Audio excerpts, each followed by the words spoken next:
আমাদের নির্বাচন সামগ্রী সংগ্রহের ব্যাপার, যেটা প্রস্তুতির একটা অংশ।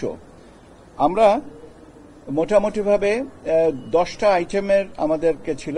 আমরা লোকাল পারচেজ ছিল 8টা, আর 2টা ছিল ইউএনডিপি সাপোর্টেড বিষয়। ইউএনডিপির থেকে আমরা যে দুটো আইটেম পাবো সেটা হচ্ছে যে আপনার স্টাম্প প্যাড আর অমোচনীয় কালি, যেটা কলম, যেটা অমোচনীয় কালির কলম, সেটা পাবো। ইউএনডিপি আমাদেরকে এটা সরবরাহ করবে উইদিন 15th of October। এটা এ মাসে আমরা তাগিদ দিয়েছি, এ মাসের মধ্যে করে দিতে। হয়তো পার্ট চলে আসবে, পার্ট হয়তো আসবে এখানে সামনে। এর বাইরে আর যে 8টা আইটেম আমরা লোকাল প্রকিউরমেন্টের জন্য ব্যবস্থা নিয়েছি, সেটা হচ্ছে গালা, স্বচ্ছ ব্যালট বাক্সের lock, official seal, marking seal, brush seal, hessian বড় ব্যাগ, হেসিয়ান ছোট ব্যাগ, গানি ব্যাগ, এই 8টা। এর মধ্যে আমাদের কাছে এখন পর্যন্ত এটা পৌঁছে গেছে অলমোস্ট 70%, এবং আমরা সেপ্টেম্বরের ভিতরে বাকিটুকু পেয়ে যাব। কাজে নির্বাচন সামগ্রী নিয়ে যে সংকটে পড়বো কিনা বা সাপ্লাই লাইনটা ঠিক মতন আছে কিনা, এটা নিয়ে সংশয়ের কোনো কারণ নেই। বরং আমরা বলতে পারি যে আমরা সময়ের সাথে যে সময়ের সীমাটা আমরা নির্ধারণ করেছিলাম সেপ্টেম্বর, আমরা ইনশাল্লাহ সেটার ভিতরে যাবতীয় সামগ্রী পাচ্ছি। কাজে নির্বাচনের প্রস্তুতি হিসেবে সামগ্রীর যে সম্পর্ক, সেটা established. Out of country voting এর ব্যাপারে, আবার ইন কান্ট্রি পোস্টাল ব্যালটের মাধ্যমে ভোটিং এর ব্যাপারে আপনারা অনেকেই জানতে চেয়েছেন।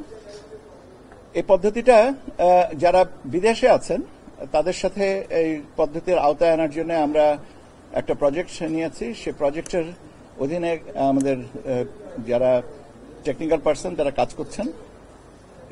আমি ব্রড ফ্রেম অফ রেফারেন্স আপনাদেরকে বলে, তাহলে জিনিসটা সহজ হবে আমাদের জন্য। আমাদের মূল চাবিকাঠিটা কি? এনআইডি।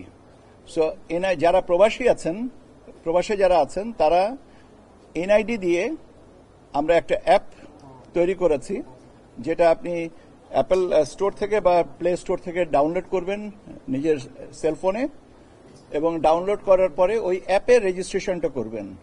অ্যাপের নামটা হচ্ছে পোস্টাল ভোট বিডি।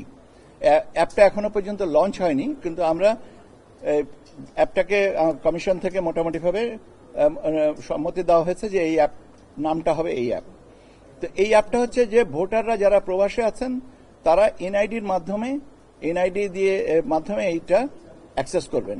আমরা যেমন বিভিন্ন ফাইন্যান্সিয়াল ইনস্টিটিউশনস এর সাথে বা ফাইন্যান্সিয়াল যে অ্যাপগুলো ব্যবহার করি, সিমিলার পদ্ধতিতে আমরা অ্যাপের মাধ্যমে রেজিস্ট্রেশন করব। রেজিস্ট্রেশনের যখন আমরা অ্যাপ দিয়ে অ্যাপের মাধ্যমে এনআইডি দিয়ে আমরা রেজিস্ট্রেশনটা করছি, তখন ভোটার যে কনস্টিটিউয়েন্সিতে নিবন্ধিত বা ভোটার যিনি বর্তমান ঠিকানায় দিয়ে কনস্টিটিউয়েন্সিটা যেহেতু নির্ধারিত, অটোমেটিক্যালি এটা ইন্টিগ্রেট করা আছে এনআইডি ডেটার সাথে। এটা পুল আপ করে নিচ্ছে যে তিনি কোন কনস্টিটিউয়েন্সিতে ভোটার, তার বর্তমান ঠিকানা, যেটা আমাদের এনআইডি কার্ডের পিছনের দিকে যেটা আছে বর্তমান ঠিকানা। এর সাথে ভোটার তার কোন ঠিকানায় ব্যালট পেপারটা পেতে চান প্রবাসে, সেই ঠিকানাটা দিতে হবে।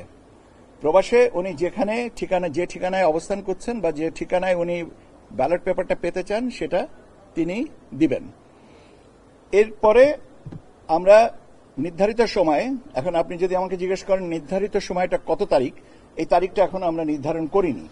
কারণ এই তারিখটা নির্ধারণ করিনি, এর সাথে শিডিউল ঘোষণার একটা সম্পর্ক আছে। সেই জন্য যেহেতু শিডিউলটা এখনো ঘোষণা হয়নি, সেই জন্য আমরা তারিখটা নির্ধারণ করিনি। আমরা মোটামুটিভাবে একটা ফ্রেম অফ রেফারেন্সে রেখেছি। তা সে তারিখটা থাকতেও পারে, সে তারিখের আগেও হতে পারে, পরেও হতে পারে। সেই জন্য আমি তারিখটা সম্পর্কে কোনো ধারণা এই মুহূর্তে নির্দিষ্ট করে বলবো না। আমি শুধু বলবো যে আমরা নির্দিষ্ট সময়ে একটা ব্যালট পেপার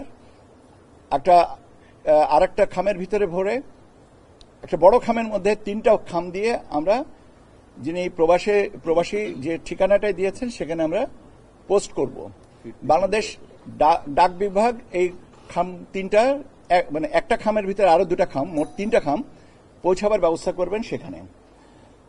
এখান থেকে পৌঁছাবার পরে প্রাপক বা প্রবাসী প্রথম খামটা খোলার পরে আরো যে দুটো খাম থাকবে সেখানে আমাদের নির্দেশনাবলী থাকবে, সেই অনুযায়ী তিনি নির্ধারিত সময়ে ভোটটা দিবেন। এখন নির্ধারিত সময়ের ব্যাপারটা আমি এই মুহূর্তে আপনাকে নির্দিষ্ট করে বলতে পারছি না, কারণ এটার সাথে প্রতীক বরাদ্দের ব্যাপার আছে, নাম বরাদ্দের ব্যাপার আছে, এবং এটা শিডিউলের সাথে সম্পর্কিত।